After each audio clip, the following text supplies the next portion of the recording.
네, 반갑습니다. 한번 인사하겠습니다. 안 될 것 같아도 되는 일이 있습니다. 예, 우리들이 살면서 안 되는 일이 있습니다. 또 우리 살면서 되는 일도 있죠. 되는 일도 있고 안 되는 일도 있습니다. 근데 어떤 일은 시작부터 안 되는 일이 있어요. 되다가 많은 일이죠. 시작은 했는데 뭐 될 듯 하다가 안 돼버리는 그런 일이 살면서 종종 있을 것입니다. 근데 시작부터 안 되는 일은 그 단념이 빨라요. 그런데 시작한 후에 되다가 많은 일은 참 아쉬움이 생깁니다. 그런 일이 여러분 살면서 있잖아요. 예? 내가 어디 투자를 했는데 이게 될 듯 했어요. 잘 되다가 안 되는 일도 있단 말이죠. 참 아쉬움이 있어요. 의욕적으로 시작한 어떤 일들이 어떤 난관이 있거나 어떤 어려움에 봉착해서 거기다 내가 경제적인 능력이 뒷받침이 안 돼서 지지부진하거나 중단될 때 참 마음에 힘이 들고 상처가 됩니다. 그렇죠? 그래서 일이 잘 안 되고 마음이 힘들 때 봐야 하는 성경 가운데 하나가 이 스가랴예요. 스가랴. 자, 그런 마음. 이게 왜 안 되지? 될 듯한데 왜 안 되지? 하고 낙심될 때 봐야 될 말씀이 이 스가랴. 그러니까 스가랴의 배경이 이제 그런 배경이라는 이야기예요. 자, 오늘 말씀은 되다가 만일 이야기예요. 자, 말씀의 배경을 잠시 말씀드리면, 자, 유다 나라는 주전 586년에 바벨론에 멸망을 합니다. 그리고 예루살렘 성전은 불타버리고 사람들은 바벨론으로 포로로 끌려갑니다. 그런데 그 강력한 바벨론이 50년이 못 돼서 페르시아의 고레스에게 또 멸망을 해요. 자, 그때 놀라운 일이 일어납니다. 이 고레스가 바빌론의 포로로 잡혀왔던 이스라엘 백성들을 고국으로 돌아가라는 귀한 명을 내리게 됩니다. 자, 그럼 고레스는 왜 그렇게 했을까요? 고레스가 하나님을 믿는 사람이 아니거든요. 고레스는 왜 그렇게 했어요?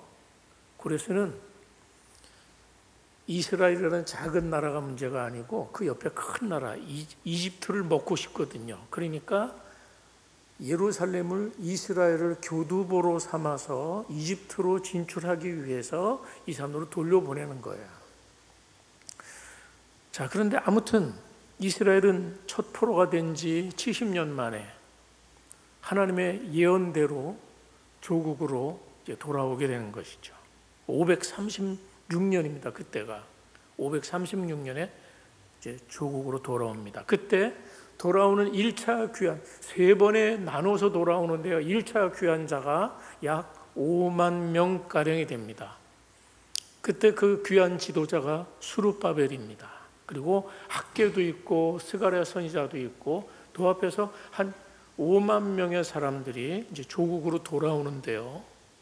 그때 돌아오는 길이 900km나 되는 길입니다. 엄청난 길이에요. 자, 그때 많은 사람들이 돌아가라고 했을 때 다 돌아갔을 것 같지만 그렇지가 않은 거예요. 그러니까 이 5만 명은 대단한 사람들이에요. 대다수의 포로들은 그 나라에 그냥 눌러 앉았어요. 왜냐하면 그 땅에 오랫동안 살았기 때문에 거기에 삶의 터전이 있기 때문에 조국으로 돌아가도 별 뾰족한 수가 없기 때문에 돌아가지 않았어요. 그런데 이 5만 명은 정말 대단한 인물들이에요. 이분들은 그 고생을 마다 않고 조국으로 돌아가서 우리는 하나님의 나라를 건설해야 돼. 예루살렘 성전을 재건하고 성벽을 재건하고 나라를 재건해야 되면서 비전을 가지고 꿈을 가지고 어렵지만 어려움의 길을 택해서 신앙심으로 돌아온 사람들이 이 5만 명이나 되는 1차 귀환자들이었어요. 이들이 돌아올 때는 비전이 있었어요. 힘이 있었어요. 돌아오자마자 어렵지만은 그래서 성전을 건축하기 시작했어요. 무너진 성전을 건축하기 시작했습니다. 그런데 성전을 이제 막상 건축하려고 하고 보니까 너무 상황이 열악한 거예요. 너무 가진 게 없어요. 너무 가진 게 없고 상황은 열악하고, 그것만이 아니에요. 주변 사람들이 방해를 하기 시작합니다. 자, 온갖 방해가 있어요. 토착민들이 반대하고, 그 다음에 사마리아 사람들이 방해가 지배했어요. 자, 그들은 온갖 위험으로 이 귀한 민들을 낙심하게 했어요. 그리고 나서 이제는 관리들을 매수해서 왕에게 거짓 상소를 해가지고, 그때 이제 돌아와서 조금 시간이 흐르면서, 그때 왕이 누구냐면 아닥사스다 왕이에요. 이 아닥사스다 왕에게 상소를 해서 성전 건축을 중단시켰어요. 그 조서가 내려서 중단돼서, 그로 인해서 이 성전 재건이 16년 동안이나 중단이 돼요. 16년이나. 자, 이런 상황 속에서 오늘의 말씀이 주어지는 거예요. 이런 상황. 자, 하나님께서 주전, 그러니까 520년이에요. 다리오 왕 2세 때 천사를 스가랴에게 보내서 8가지 환상을 보여주셨어요. 그 8가지 환상의 내용들은 뭐냐면, 내가 이스라엘을 회복할 것이야, 그리고 이방 나라들을 내가 심판할 것이야 라는 비전을 8개의 환상을 통해 보여주십니다. 그런데 우리가 오늘 읽은 본문은 8개의 환상 중에서 5번째 환상이에요. 자, 1절 보겠습니다.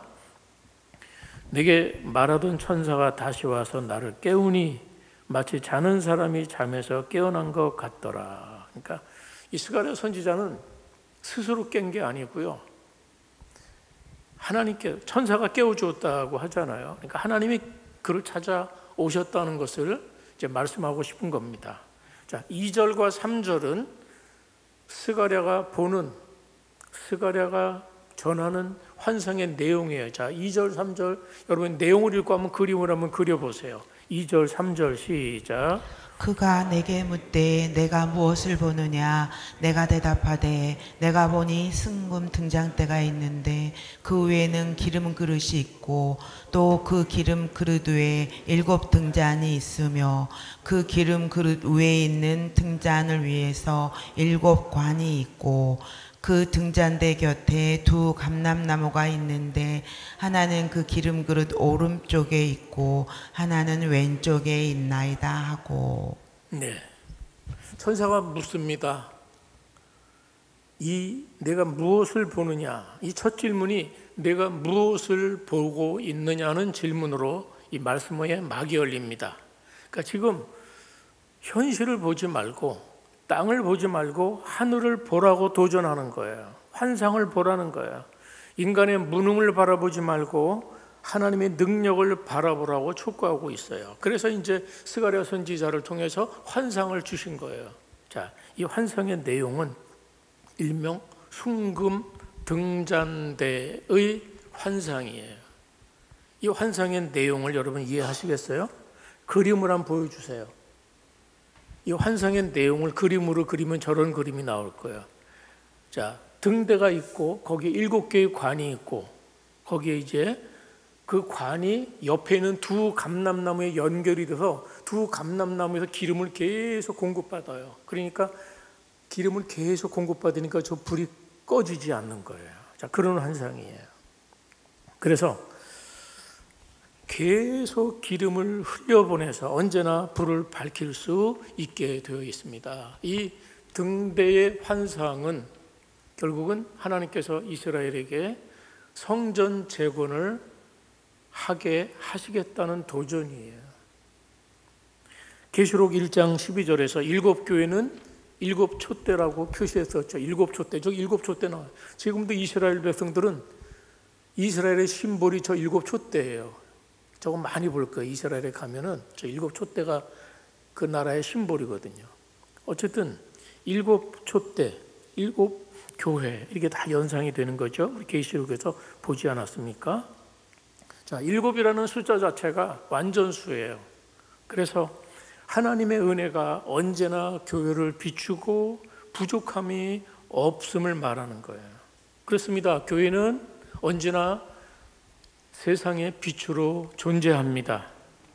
어둠을 비추는 빛의 사명의 존재의 목적이에요. 성전이 오늘날의 교회가 저 일곱 촛대에 비유되고 있습니다. 스가랴가 이 모습 보면서 도무지 무엇인지 알 수 없었어요. 알 수가 없습니다. 그래서 4절 보니까 이것이 무엇입니까? 천사에게 물었어요. 천사가 5절을 보니까 내가 이것들이 무엇인지 알지 못하느냐 하고 오히려 되묻습니다. 그때 스가랴는 솔직하게 대답합니다. 주여, 내가 알 수 없습니다. 알지 못합니다. 그래서 이제 스룹바벨에게 이것이 무엇을 의미하는지 그 천사가 대답한 내용이 6절부터 10절에 나오는 내용이에요. 자, 6절 보세요. 쭉 가서 6절 한번 읽겠습니다. 같이 시작. 그가 내게 대답하여 이르되 여호와께서 스룹바벨에게 하신 말씀이 이러하니라. 만군의 여호와께서 말씀하시되 이는 힘으로 되지 아니하며 능력으로 되지 아니하고 오직 나의 영으로 되느니라. 자, 만군의 여호와께서 말씀하십니다. 여러분 스가랴서를 읽어보면 하나님에 대해서 만군의 여호와라는 이름이 굉장히 많이 나와요. 그 뒤에 보면 계속해서 만군의 여호와께서 이렇게 말씀하세요. 그 여호와께서 말씀하세요. 이는 뭐겠어요? 바로 성전 재건을 말하는 거예요. 중단된 성전 재건. 그러니까 이스라엘 백성들이, 이 귀한 민들이 이것은 하나님이 기뻐하는 일이라고 생각했어요. 우리의 신앙 회복을 위해서 성전은 재건돼야 된다고 생각하고 이거는 된다라고 생각했어요. 그런데 어때요? 장벽을 만난 거예요. 페르시아의 아닥사스다 왕이 조서를 내려서 이걸 중단을 시켰어요. 주변 국가들도 다 이 성전 재건에 반대를 하고 있어요.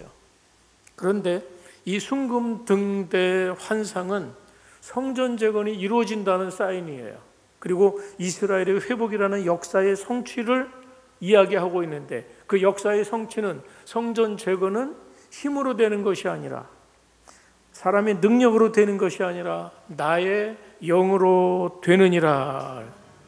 나의 영은 무엇일까요? 나의 영은 하나님의 영, 성령을 의미합니다. 그러니까 성전 재건은 성령의 능력에 의해서 완공될 것이라는 그런 의미예요. 그래서 감람나무에서 계속해서 공급되는 기름이에요. 저 감람나무는 결과적으로 이제 예수 그리스도를 상징하는 것이죠. 교회의 역사는 성령의 역사를 보여주고 있는 것이죠. 자, 7절 보세요. 그러면 천사의 대답이 점점 더 분명해집니다. 7절 함께 시작. 큰 산아 내가 무엇이냐. 내가 스룹바벨 앞에서 평지가 되리라. 그가 머릿돌을 내놓을 때에 무리가 외치기를 은총이 그에게 있을지어다 하리라 하셨고. 자, 여기 성전 재건에 대한 그 반대를 큰 산이라고 표시했어요. 너무너무 큰 산이에요. 왜 큰 산입니까? 그 당시 페르시아 제국의 지도자 아닥사스다 왕이 스톱 명령을 내렸기 때문이에요. 이거 어떻게 재개할 수 있겠습니까? 거기다가 내부에 분란이 일어나고 있습니다. 그래서 큰 산이에요. 사람들은 계속해서 불평하기 시작합니다. 그래서 큰 산이에요. 사람들이 뭐라고 불평했을까요? 성전 재건도 돈이 있어야 하지. 성전 재건도 상황이 좋아야 하지. 힘있고 돈 있는 사람들은 모두 다 지금 페르시아의 저 땅에 남아있는데 우리 가난한 사람들이 뭘 갖고 성전을 짓는단 말인가?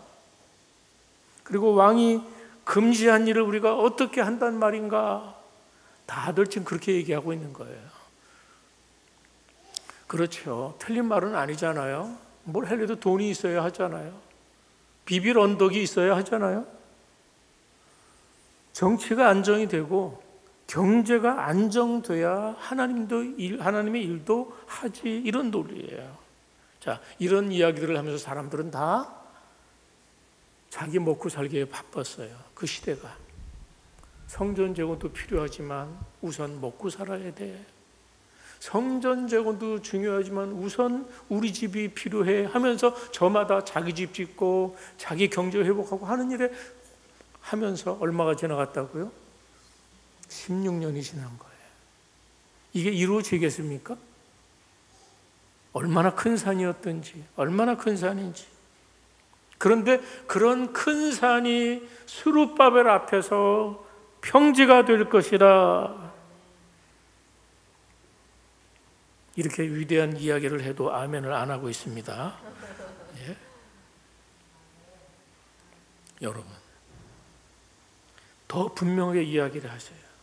스룹바벨이 머릿돌을 놓을 때 은총이 있을 것이라 무리들이 외칠 것이다, 이렇게 이야기해요. 여러분, 머릿돌은 언제 놓는 거죠? 머릿돌은 건축이 다 끝나고 마지막에 기념으로 놓는 돌이에요. 우리 교회는 머릿돌을 못 놨어요. 머릿돌도 놓으려면 다 돈 드는 거예요. 그래서 머릿돌 대신에 삼성로 69번 길이라는 그 팻말, 그걸 딱 붙이니까 이원종 장로님이 사진을 딱 찍으셨더라고요. 예. 어쨌든 머릿돌을 다 짓고 머릿돌을 놓는 거예요. 건축 마치고 머릿돌을 놓는 모습을 환상을 통해 보여주신 거죠. 그러니까 무슨 얘기입니까? 큰 산 같아 보이지만 결국은 내가 이것을 이루어 놓을 거야, 내가 그렇게 하도록 도울 거야 라는 약속의 말씀이에요. 그래서 이 말씀에서 은총이 그에게 있을지어다, 뭐예요? 하나님의 은혜로 모든 일이 이루어졌다 하는 고백이, 찬양이 있다는 것이. 그렇습니다. 오늘 여러분, 성전 재건이라는 하나님의 일이 그분에 의해서 이루어진다는 거예요. 그러니까 그분의 은혜가 아니고서는 되는 일이 아니에요. 은혜가 있어야 되는 일이에요. 자, 9절 보세요. 9절 함께 시작. 스룹바벨의 손이 이 성전의 기초를 놓았은즉 그의 손이 또한 그 일을 마치리라 하셨나니 만군의 여호와께서 나를 너에게 보내신 줄을 내가 알리라 하셨느니라. 스룹바벨이 이제 귀한 지도자잖아요. 1차 귀한민들의 지도자인데, 이 성전을 짓기 위해서 성전의 기초를 놓을 때부터 하나님이 그의 손을 붙드셔서 마무리할 때까지 도우신다는 거예요. 시작만 하게 하시는 것이 아니라 그것을 끝내게 하시는 분이시라는 거예요. 비슷한 말씀이 신약성경에 나와 있습니다. 빌립보 1장 6절에 보니까 우리 안에 착한 일을 너희 안에 시작하시는 이가 그리스도 예수의 날까지 이루실 줄을 믿노라. 아멘 좀 하세요. 시작하게 하시는 분이 마치게 하십니다. 우리의 믿음을 시작하게 하신 분이 마치게 하십니다. 자, 그러니까 아무리 이렇게 이야기해도요, 하나님이 역사하는 세계를 보지 못하면 어떻게 되는 줄 아세요? 자, 10절 보세요. 작은 일의 날이라고 멸시하는 자가 누구냐? 사람들이 스룹바벨의 손에 다림줄이 있음을 보고 기뻐하리라. 이 7은 온 세상에 두루 다니는 여호와의 눈이라 하니라. 자, 그 당시에도 이걸 하찮은 일로 보는 사람들이 있었어요. 작은 일이라고 무시하는 사람들이 있었어요. 지금 작은 일이라고 멸시하는 자들을 향해서 하나님께서 호통을 치시는 거예요. 이 성전 짓는 이 조그만 성전, 이 보잘것없는 거 하면서 멸시하는 자들이 있다는 거예요. 그렇죠. 스룹바벨이 성전을 짓기 위해서 거기다 돌을 하나 얹어놨어요. 근데 그 일이 얼마나 시시하게 가진 것도 별로 없이 얼마나 시시해 보였겠습니까? 얼마나 미미해 보였습니까? 그리고 백성들도 자신의 형편을 돌아보면 뭐가 좀 있어야지 하면서 불가능한 일처럼 보였던 것이죠. 더군다나 그 옛날에 불타 없어지기 전에 솔로몬의 성전이 얼마나 화려했는지, 그 화려한 성전을 생각하면 과연 우리는 이런 성전을 지을 수가 있을까? 가능하기나 할까? 하면서 믿어지지가 않는 겁니다. 여러분, 그러나 여러분, 중요한 건 뭐냐? 이 일을 시작하신 분이 누구십니까? 그 일을 보고 계신 분이 누구십니까? 그 작고 보잘것 없어 보이는 그 일을, 그 미미하고 초라해 보이는 그 역사를 지금 누가 보고 계십니까? 계속 10절 말씀에 뭐라 그래요? 누가? 온 세상에 두루 행하는 여호와의 눈이라. 그렇습니다. 그분의 7 눈이 모든 역사를 보고 계신 거야. 그 일을 시작하신 분이, 그분의 눈이 끝마침을 이미 보고 계세요. 작은 돌 하나 놓는 그 시작, 그 미미하고 그 겸손한 시작을 하나님이 보고 계셨어요. 사랑하는 여러분, 오늘 우리가 뭔가 시작할 때는 시시해 보일 수 있어요. 우리의 눈으로 볼 때는 보잘것없고 작은 일처럼 보이지만, 그런데 하나님께서는 우리의 그 작은 일을 눈여겨 보시는 줄 믿습니다. 그 어떤 분들은 작은 일을 겸손하게 그 일을 잘 감당하는 것, 주님은 지켜보고 계시죠. 여러분이 하나님 앞에 드리는 여러분의 작은 시간, 여러분이 하나님 앞에 드리는 그 작은 재물, 그 작은 정성, 작은 헌신, 하나님은 다 보고 계십니다. 우리가 일반적으로 보면 그게 아주 작아 보이잖아요. 그렇지만 하나님 보실 때 바로 그 일이 영광스러운 시작이 될 수 있고, 그것이 미미한 시작이 아니라 위대한 시작이라고 하는 거예요. 그래서 우리가 살면서 작은 일이라고 무시하는 사람들은 큰일 못해요. 나와 만나는 어떤 작은 일, 작은 사람 무시하잖아요. 큰일 못해요. 그래서 어떤 사람을 만나든지, 여러분 일터에서 어떤 일을 하든지 그것을 자꾸 시시한 일로 여기지 않고 하나님 앞에 충성스럽게 감당하면 하나님이 그 일을 보시는 줄 믿습니다. 그렇게 할 때 하나님이 끝까지 책임져 주세요. 보세요. 어떻게 됐을까요?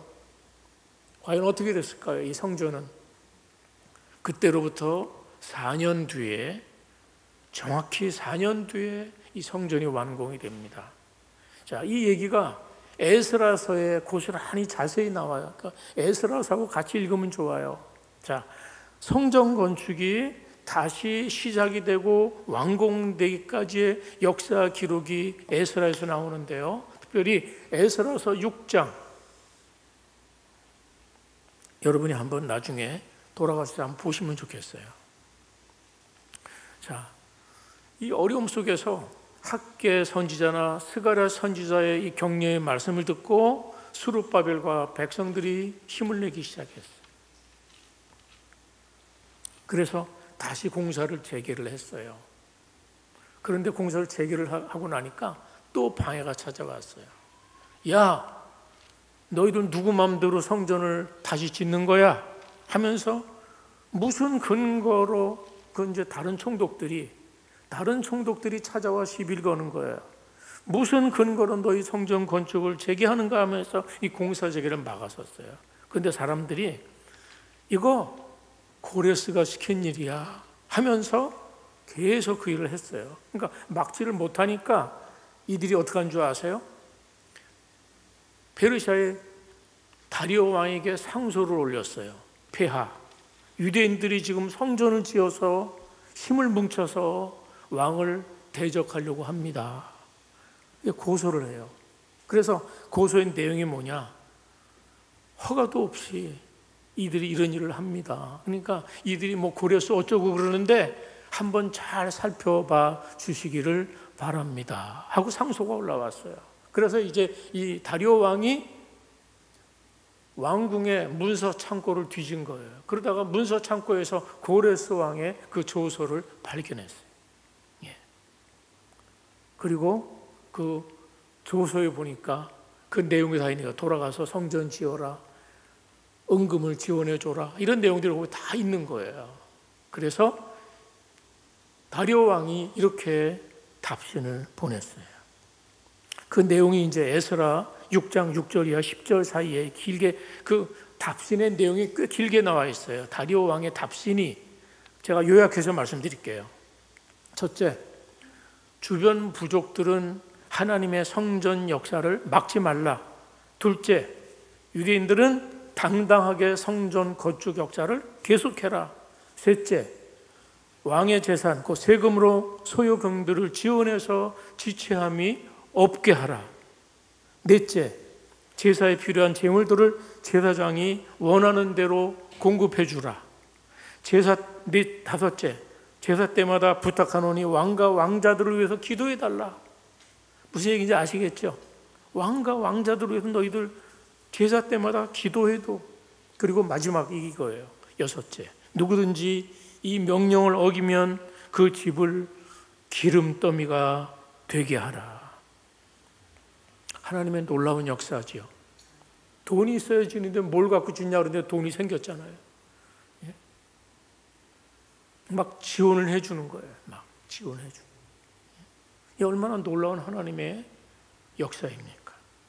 놀랍게도 다리오 왕은 고레스 왕의 조서에 기록된 그대로 성전 건축에 필요한 모든 자금을 제공하고 성전 건축을 방해하는 자는 죽이라 하고 조서를 내렸습니다. 그러니까 성전 건축을 막으려던 그 대족들의 보고가 어떻게 오히려 성전 건축을 도와준 거예요. 이런 기막힌 역전이 일어난 거예요. 누가 하시는 일입니까? 하나님이 하시는 일이에요. 결국 다리오가 이 조서를 내린지, 그래서 이 조서 때문에 그때부터 막 성전 건축 박차를 해서 4년 만에 다리오 왕 6년에 성전이 완공이 됩니다. 그래서 처음 성전 지대로 그때부터 얼마가 걸렸어요? 그러면 무려 20년이 걸렸어요. 처음에 한 16년 지대를 놓고 방해 때문에 16년 중단했다가 4년 6개월 공사했기 때문에 20년이 걸린 그런 공사였어요. 자, 에스라서 6장에 보면요, 이 성전을 다 지어놓고 성전 봉헌식을 했어요. 그동안 지키지 못했던 유월절을 지키면서 감격스럽고 찬송했어요. 남의 나라에서 언제 유월절을 지켰겠습니까? 고국에 있는 사람들도 무슨 돈으로 유월절을 지키겠습니까? 지도자도 없고. 그런데 이 성전을 지어놓고 유월절을 하면서 너무너무 감격하는 장면이 나와요. 예. 방해하던 원수가 다 물러가고, 그리고 모든 백성이 하나님 앞에 찬송하면서 경배를 드리면서 그때 말한 대로 은총이 있을지어다 하는 놀라운 반전의 역사가 이루어진 것이죠. 그러니까 우리가 믿는 하나님은 끝이 좋다고 제가 늘 말씀드리죠. 끝이 좋습니다. 저는 이 말씀을 준비하면서도 계속 우리 교회 생각이 났어요. 다 아는 얘기지만 우리 드림스님 예배당 건축할 때 시작은 너무 좋았어요. 장소도 좋고 완공 예배가 아니라 준공 예배를 다 근사하게 드리고, 막상 시작하고 나서부터 어려움이 닥치기 시작하는데요. 그러면서 그 무렵쯤에 건축 자재값이 막 올라가고, 또 결정적인 어려움 보이는 줄 아세요? 처음에 어려움이 안반이 큰 게 나와가지고 이 안반 깨느라고 참 돈도 더 들어서 원래 안반 깨느라고, 그리고 안반을 깨려니까 너무 안반이 넓게 퍼져 있어서, 그래서 우리 교회 건물이 원래 설계보다 좀 더 올라와서, 그래서 주차장이 지금 보면 어때요? 가파라요. 그 안반 때문에 그렇게 된 거예요. 예. 그래서 또 감사한 거는 그 안반이 우린 지어졌기 때문에 튼튼합니다. 예, 안반이. 거기다가 또 시멘트 콘크리트 불 때가 되니까 그때 그 파동이 일어났어요. 레미콘 파동. 화물차들 파동이 일어나갖고 화물차가 뜨질 못해. 그 중요한 시기에 그 화물차 그 레미콘 수배하느라고 또 걸리고, 그리고 이제 시공사가 계속해서 자기들 자금난 때문에 우리 돈 받아갖고 다른 건 먼저 쓰고 하다가 우리 걸 정장 못하는 그런 일이. 그러니까 우리 이원정 장로님하고 저하고 이제 여기 매일 나오니까 공사 멈춰 있는 거 볼 때 공사가 자꾸 멈추니까 얼마나 그 모습 보는 게 힘들었겠습니까? 정말 그때 이런 생각이 들었어요. 이거 완공을 할 수 있기는 있나? 지금 이스라엘 백성들의 심정 그대로예요. 이게 시작은 했는데 완공은 될 수는 있는가? 어떻게 힘들게 완공을 해나가는데 또 이게 준공은 날 수가 있을까? 별의별 걱정이. 그렇지만 숱한 난관이 있고 과연 될까? 이루어질까? 했지만 결국은 됐습니다. 누가 했어요? 하나님의 은혜가 했습니다. 우리가 돈이 많아서 한 것도 아니고 하나님의 은혜가, 우리를 여기 인도하신 하나님이 분명하게 하셨습니다. 우리 모두는 다 공감하고 동의하시잖아요. 그렇습니다. 오늘 우리 앞에도 이런저런 큰 산이 여러분 앞에 있을 것입니다. 우리의 신앙 여정 앞에도 장애물들이 있어요. 큰 산 같은 장애물들이 있어요. 도저히 내 힘으로는, 내 능력으로는 뛰어넘을 수 없을 것 같은 그런 큰 산들이 있어요. 내 힘으로는 우리 자식을 주님 앞으로 인도하기 어려울 것 같고, 내 힘으로는 어떤 일을 내 해결할 수 없을 것 같은 그런 일들이 큰 산입니다. 그러나 오늘 여러분, 어려운 큰 산 앞에서 너무 쉽게 불평하고 낙심하지 않기를 바랍니다. 내게 이해가 안 된다고, 내 뜻대로 지금 이루어지지 않고 있다고, 내가 받아들여지지가 않는다고 함부로 원망하지 않기를 바랍니다. 하나님이 함께 하시니까 큰 산이 평지가 되는 겁니다. 하나님의 영이 함께 하니까 그 방해거리가 복이 되는 겁니다. 하나님의 신이 함께 하니까 장애물이 변해서 디딤돌이 되는 겁니다. 큰 산아 내가 무엇이냐? 스룹바벨 앞에서 평지가 될지어다. 자, 이 얘기를 성경 이야기로 끝내지 마시고 여러분의 큰 산 앞에 이렇게 외치시기를 바랍니다. 따라서 하세요. 큰 산아 내가 무엇이냐? 평지가 될지어다. 우리가 살면서 왜 문제가 없겠어요? 왜 어려움이 없겠어요? 나를 절망케 하는 그런 문제 앞에서 모두 평지처럼 사라져라 하고 믿음으로 선언하는 거예요. 스룹바벨아 평지가 될지어다.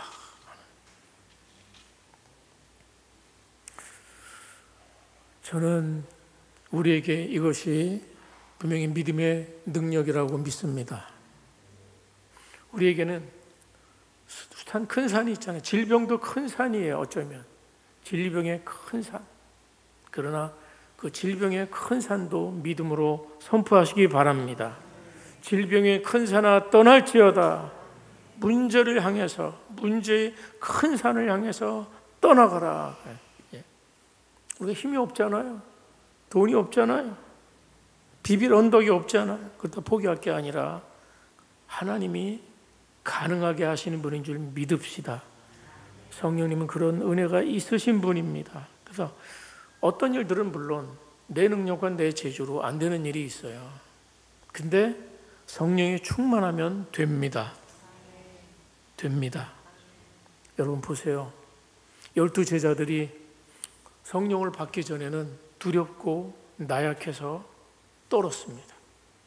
그런데 그들에게 오순절날 하나님의 영이 임하니까 그들은 강한 자가 되고 담대한 자가 돼서 세상에 뛰쳐나가서 예수 그리스도가 부활하셨다고, 그분이 우리의 구세주시라고 담대하게 선포했어요. 성령이 임하니까. 그렇습니다. 우리에게 성령이 충만하면 큰 산이 평지가 될 줄 믿습니다. 그러니까 큰 산이 문제가 아니고요. 우리가 성령을 충만하지 않기 때문에, 성령을 의지하지 않는 게 문제지 큰 산이 문제가 아니에요. 환경이 나빠서가 아니라 우리가 하나님을 의지하지 않기 때문에. 그래서 우리가 사람의 힘과 능력을 다 동원하고도 결과가 아름답지 않다면 그때야말로 하나님 저를 도와주십시오. 하나님의 은혜를 구하면서 더 간구해야 되죠. 우리가 아무리 전자제품 좋은 거 사놔도요, 그걸 쓰려면 어떻게 해요? 플러그인이 돼야 돼요. 아무리 좋은 제품도 성령의 은혜는 성도들의 삶의 플러그인과 같은 겁니다. 그렇습니다. 성령은 큰 산을 평지로, 절망을 소망으로 바꿔 주십니다. 그래서 주의 영이 임하면 기쁨이 있는 거예요. 주의 영이 임하면 기쁨이 있어요. 행복은 다른 데 있지 않아요. 성도의 행복은 성령 충만하면 행복합니다. 마음에 성령이 넘치면 천국이 임하는 거예요. 맞죠? 그래서 내 마음에서부터 평강이 있고 내 마음에서 이런 은혜가 있을 때 우리의 삶의 문제들을 넘어서 극복할 수 있는데, 성령님 은혜를 주시지 않으면 내 삶이 너무 힘들어져요. 별것 아닌 문제도 오히려 픽픽 넘어지고 쓰러지고, 그 문제가 커 보이는 거죠. 그 문제가 다인 것처럼 보이는 것이죠. 그러나 그 하나님이 나와 함께 하시고 주의 영이 내게 임하는 것을 믿고 그분을 바라보기 시작하면 문제는 평지가 됩니다. 사람이 철이 드는데 몇 가지 단계가 있어요. 첫째, 내가 하고 싶어도 안 되는 일이 있구나. 그걸 깨달으면 철드는 거예요. 해도 안 되는 일이 있구나. 둘째는 내가 하고 싶지는 않은 일인데 내가 그 일을 하게 돼요. 그건 철든 거예요. 되게 하고 싶지 않은 일은 어떤 거예요? 희생하는 거잖아요. 십자가 지는 거잖아요. 주님께 순종하는 거잖아요. 그래서 내가 하고 싶지 않지만 그걸 하게 될 때 그때 내가 철들어요. 그리고 마지막으로 내 힘으로 된 게 아니라, 나의 나 된 것은 내 힘으로 된 게 아니라 수많은 사람의 도움으로 된 것이다. 다른 말로 하면 하나님의 도우심이 있었다. 이거를 알면 철드는 거예요. 분명히 아시기 바랍니다. 내가 아무리 원해도 안 되는 건 안 되는 거야. 제가 다 된다고 말씀드리는 건 아니에요. 아무리 원해도 안 되는 건 안 되는 거야. 성경에도 원해도 되지 않는 경우가 많이 나오죠. 다윗이 그랬잖아요. 다윗이 얼마나 이 성전 건축을 하고 싶어 했습니까? 너무나 성전 건축을 하고 싶어요. 그런 힘도 있었고 그럴 재물도 있었어요. 그런데 하나님이 너는 안 돼. 이 아들이 할 거야. 안 되는 건 안 되는 거예요. 모세가 그랬죠. 모세가 젊었을 때 그는 바로의 궁에서 왕자의 아들로 컸어요. 부러울 것이 없었어요. 못할 일이 없었어요. 그러다 어느 날 나가서 자기 동족이 이집트 사람한테 구타당하는 걸 보고 화가 나가지고 뭔가 해보려고 그랬어요. 내가 나서야 되겠다. 이 민족을 위해서 내 동족을 위해서 나서야 되겠다. 근데 하나님이 어떻게 하셨어요? 너 때가 아니야. 모세가 자기 민족을 위해서 뭔가 해보겠다는데 하나님은 아니야 라고 말씀하시죠. 아닌 거는 아닌 거예요. 그런데 내가 원하지 않아도요, 하나님이 하시면 됩니다. 모세를 보세요. 모세 이야기했잖아요. 모세가 이제는 민족의 지도자로 자기는 나서지 않으려고 했어요. 자기가 실패의 경험이 있잖아요. 40년 뒤에 하나님이 그를 가시떨기 가운데 부르셨어요. 그때 모세가 반응이 뭔지 아세요? 왜 이제야 부르십니까? 이게 아니에요. 나는 못합니다. 내가 원할 때는 아무 말씀도 안 하시고 도와주시지 않다가 이제 40년이 지나서 내가 다 늙었는데 이제 나를 부르신다고요? 저는 못합니다. 못합니다. 안 합니다. 나는 말도 못합니다. 나는 능력도 없습니다. 이 말은 무슨 얘기예요? 안 하겠다는 거예요. 안 하겠다. 그러니까 모세가 이제 좀 삐진 거예요. 왜 내가 하고 싶을 때는 안 도와주시고 이제 와서 부르시느냐, 막 그런 얘기죠. 근데 하나님은 하나님의 일하실 때가 분명히 있습니다. 하나님의 때가 있습니다. 그때가 적절한 때예요. 우리는 이런 지혜가 있어야 되죠. 하나님이 나를 부르시는구나. 하나님의 때구나. 이런 분별의 영을 우리가 가져야 되는 것이죠. 그리고 그때 부르실 때 우리가 잘 반응하는 거예요. 순종하는 거예요. 제일 중요한 건 뭐예요? 내가 원해도 안 되는 일이 있고 내가 원하지 않아도 하나님이 하시면 하는 것이고, 마지막은 오직 하나님의 능력으로 하나님의 영으로 됩니다. 그러니까 하나님의 영이 함께 하시면 작은 일도 영광스러운 일이 되는 겁니다. 하나님의 영이 함께 하시면 미약해 보이는 일도 창대하게 되는 겁니다. 하나님의 영이 함께 하시면 보잘것없는 사람도 자랑스러운 그런 인물이 되는 것이죠. 그렇습니다. 성령님께서 우리 모두와 함께 할 때 놀라운 일이 이루어집니다. 오늘 결론은 그래서 성령과 동행하는 교회, 성령과 동행하는 모두가 되시기를 축원합니다. 우리 다 같이 함께 엎드려 기도하겠습니다. 여러분의 큰 산은 무엇입니까? 여러분의 지금의 낙심은 무엇입니까? 여러분이 힘든 문제가 있다면 무엇입니까? 다시 한번 하나님의 가능성을 바라보고 하나님의 능력을 기대하면서 그분을 바라보면서 우리 기도했으면 좋겠습니다. 하나님, 오늘도 하나님께서 주시는 능력으로 저를 충만하게 채워주셔서 제가 하는 작은 일이 위대한 일이 되게 도와주시옵소서. 우리 앞에 막혀있는 여러 가지 장애물들이 우리가 믿고 기도하고 하나님 향해 나아갈 때 평지로 변하는 놀라운 역사를 주님 제 삶에도 허락해 주시옵소서. 인간적인 가능성보다도 믿음으로 바라보면서 성령의 능력을 믿고 하나님 순종하게 하시고 나아가게 도와주시옵소서.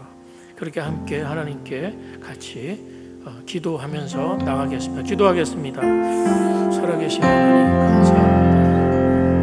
오늘도 말씀을 통해서 이루어지지 않는 일과 이루어져야 할 일 사이에서 힘든 일이 또 거기에 우리 갈등이 있고 거기에 우리의 위기가 있습니다. 그러나 그때 하나님 그 일이 하나님이 원하시는 일이 분명한가를 보라볼 수 있는 하나를 열어주시고 그 일 속에서 하나님의 분명한 음성을 듣고 하나님의 비전을 바라보고 믿고 나아갈 때 그 문제 앞에서 기도하고 문제 앞에 헌신할 때 그 작은 일에 헌신할 때 평지가 될 줄 믿습니다.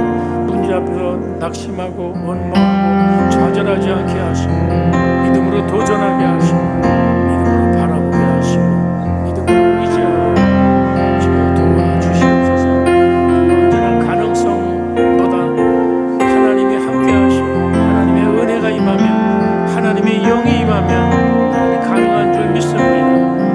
큰 산 앞에서 하나님의 영을 구하면서 하나님의 도우심을 믿고 주 앞에 나아갈 수 있도록 문제를 해결해 주시옵소서. 살아계신 하나님 감사합니다. 그래서 또 우리는 오늘도 주님을 바라보기를 소망합니다. 지금까지 모든 순간 살아오면서 하나님의 뜻을 이루어가는 것이 사람의 힘이나 겉으로 보이는 권세가 아니라 하나님의 영으로 되는 것을 믿고 의지하겠습니다. 그래서 인간적인 가능성보다 믿음으로 바라보면서 하나님의 부르심에 응답하는 종들이 되게 하옵소서.